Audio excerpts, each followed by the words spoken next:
এই কালিৰ পৰা তুমি কান্দি আছা নেকি? মোৰ যে এই পৃথিৱীখনত জীয়াই থাকিবলৈ একেবাৰে মন নাইকিয়া হৈ পৰিছে বুজিছা। কিয় কৈছা এনেকুৱা কথা? এইবিলাক কথা ক'ব নাপায় নহয়। মা দেউতা ঢুকোৱাৰ পৰা দাদা বৌয়ে মোক অলপো মৰম নকৰা হ'ল। সিহঁতি কয় মোৰ বাবেই বোলে মা দেউতা ঢুকাল, মই হেনো অমংগলীয়া। তুমি নিজকে অমংগলীয়া বুলি কিয় ভাবিছা? তুমি বহুত বেছিয়ে ভাল। আৰু সেইবিলাক কথা ভাবি মন বেয়া কৰি নাথাকিবা। মোৰ জীৱনলৈ কেতিয়াও মোক ভাল পোৱা মানুহ নাহিবই কিজানি। তুমি যদি বিচৰা আহিব পাৰে। বাৰু কথা এটা কওঁ, বেয়া পাবা নেকি? কিয় বেয়া পাম? কোৱা কি কথা? মোৰ তোমাক বহুতেই ভাল লাগে আৰু তোমাৰ নিচিনাকৈ মোৰো কোনো নাই।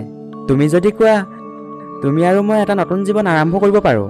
পাৰো, কিন্তু দাদা বৌয়ে কয় মই বোলে অমংগলীয়া আৰু মই যাৰ জীৱনলৈ যাওঁ তাৰ জীৱনটো বোলে ৰাতি আকাশখনৰ দৰে অন্ধকাৰ হৈ পৰে।